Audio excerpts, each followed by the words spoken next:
our lesson learned there was we have to have early warning signals. That has to start with deeper relationships with suppliers. And I talked to several companies with, not the same scenario, but supply chain challenges. And there's kind of two camps right now.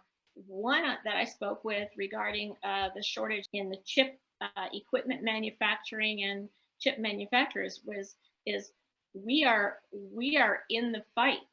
We are in crisis mode, and we are it's day to day. And then others are realizing, wow, we have to define strategies that are going to take us through longer term. Do we need to buy some suppliers? Should we go back to vertical? Remember when everything was about vertical manufacturing? Yeah. You controlled everything within your own supply chain. Then we went to outsourcing, and we had very reliable and low cost sourcing in other countries. So in this case, my colleague told me they had a high concentration in one country.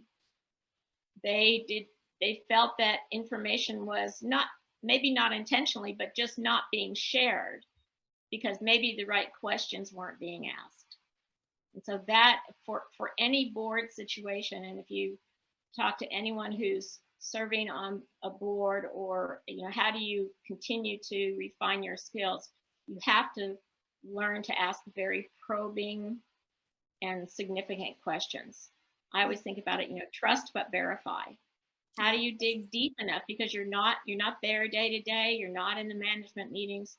How do you dig deep enough to get that early warning signal? Mm-hmm. It might not make the problem go away, but can you mitigate the problem? Mm-hmm. There's not a simple answer. How do you kind of differentiate the escalation level, between, I know all the, right, chief executive officer, chief operation officer, right, all the executive level, their report leadership level, and everyone in the company are solving, right, problems on a daily basis. Mm-hmm. I'm just curious about at which point, that maybe the financial hitting the balance sheet is one sign that they will be elevated to the board. What others that you think will be elevated to the board level for supply chain related topics? Well, I'll just speak about cybersecurity as well. And if you have a cyber breach, in one case I know of, and this is just one, there are many more, a company that had a cyber breach that caused their business basically to shut down for about a week. They had to go through an extensive data recovery process. They had notification requirements. If you have a data breach of employee information or supplier information, customer information, it's an extensive notification process to care for that. And so that company had to publish an 8K, which is a notification to say what happened and that it could impact the company's performance. So anything that can impact the company's performance in those quarterly reports is of a subject that is at the board level. And most companies, the executive team is always present and participating in part of the board meeting. It's not like there's no communication directly. Mm-hmm. Good board chairs and CEOs encourage communication between board members and the executives, and they encourage board members to go make site visits and really to understand the business. And so I'm proud that my board does a very good job of that. Mm-hmm. We get to interact a lot with several levels of management. That helps with succession planning as well. But it's a complicated, scenario. Mm-hmm. So Valerie, could you take us to the boardroom and maybe give us a real world example of how the board discussion happens? And, Sure. The examples that you give it to us, like you as a board member, how do you actually trust and verify? What are some of the questions that you would ask, to accomplish that purpose? Sure. Well, I'll answer your first question to say that the board calendar is published well in advance, more than a year in advance. And the board agenda, for the most part, is also published in advance. So for example, there are certain things, I'll speak to my board specifically. We have a detailed safety and insurance review once a year, where we have our consultants come in, our experts come in, our insurance providers, and we do a deep dive review. Another time we will do a deep dive review on our entire technology platform and all of our investments that we're making in that area. So some things are once a year, some things are every board meeting, some things are twice a year. And then there's always an increasing amount of time for strategy. Boards are trying to get to less looking backwards. Do your homework in advance. We get published material in advance that we can study and read through so that we're prepared with our questions and we can move to more forward-looking things. And so that information that is shared beforehand is a good source of questions. And you mentioned the NACD. I'll share with you some of the questions that they suggest to ask about supply chains. How do different scenarios impact our supply chain? What are most likely, and what do we need to take immediate action on? So that's to try to help drill down on the specifics, because the articles you read and everything, that's kind of generic, right, in general terms. So you want to be able to ask what's impacting our supply chain. And if we're working on various scenarios, it's one thing to have it down on paper, and it's another thing to do an actual day in the life of that scenario acting out. We used to call it conference room pilot. See how that would really play out so that we're truly prepared. Another important one: which suppliers are critical to the continuity of our business, and how many alternate suppliers do we have? If you ask that question and you find out that we only have one supplier and they happen to be in Russia or they happen to be in Ukraine, that's a serious problem. And just on that note, Helen, as a side, we know that oil has been an issue. Russia supplies 10% of the global oil and supplies 40% of Europe's natural gas. Ukraine and Russia combined provide 30% of global wheat exports, and they provide 75% of sunflower oil. Yeah. For chips, they supply all the neon, almost the, I think, 65 or 75% of the neon needed for chips. So those are the kinds of things in whatever industry the board is in that they need to get to. Drilling down on that, has management included second and third tier suppliers in scenario planning for supply chain disruptions associated with this crisis? I doubt that question was ever asked very often until the last couple of years, because the board does not spend time on things that are working well. Yeah. And so this was an important lesson learned.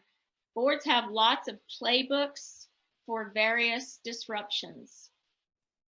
Not many of them had a playbook for the disruption of a pandemic, and probably not specifically for supply chain. I'm sure within the organization, the operations did, but it didn't make it to the boardroom. Yeah. So the checklist or the questionnaire that you mentioned, right, that NACD recommended, was that always there, or is that like sort of recent development? That particular one is a current. The NACD is very good at providing suggestions of things to ask. This one, another question they had is our supply chain risk reporting process meeting our board's needs?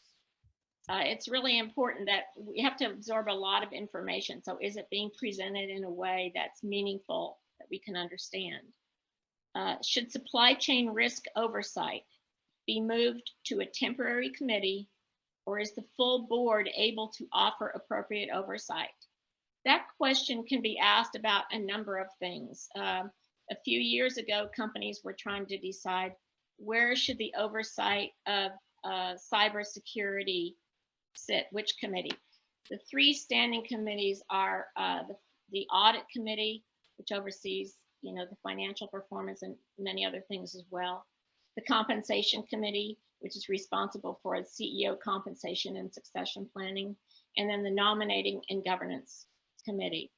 And so a lot of these types of issues, they have tendrils, if you will, into various areas. And so the committee, there has to be cross-committee discussion and collaboration as well. And then the committee brings that, the output from their work to the board meeting, and that makes it more efficient. But as I said, that supply chain risk oversight, in some cases, that's probably going to become a regular board review, whether that's an annual review or in crisis mode, it could be a weekly review. And I think I mentioned to you when we were talking before, when the pandemic first occurred, and, you know, employee safety and employee health and safety and employees working from home were the two biggest topics. We weren't waiting till a board meeting. We were having meetings every week to talk about those things, and I'm sure others were as well. And then, you know, always the board wants to understand what kind of investment is required. What do you have everything you need? Will there be material impact on our costs? And are there gaps in your capabilities that we need to reprioritize some things to make sure you can accomplish your goals? Wow, those are very well developed question. You know, supply chain system, and for many companies, especially the global company, I would say those are the really tough questions to answer because it's complicated, it's dynamic, right? And it's happening, actually it's a living system, so things happening all the time. Does those questions be provided to the executive ahead of the time, or it's kind of just kind of an answer right there? I mean, having to be on those kind of seats before, I would be sweating in that boardroom already, you know. Sure. Well, I think it goes back to what your experience is, what your style of learning is, and what your, you know, senior executives are naturally experienced at oversight within their executive teams at their in their lines of business. So, but it's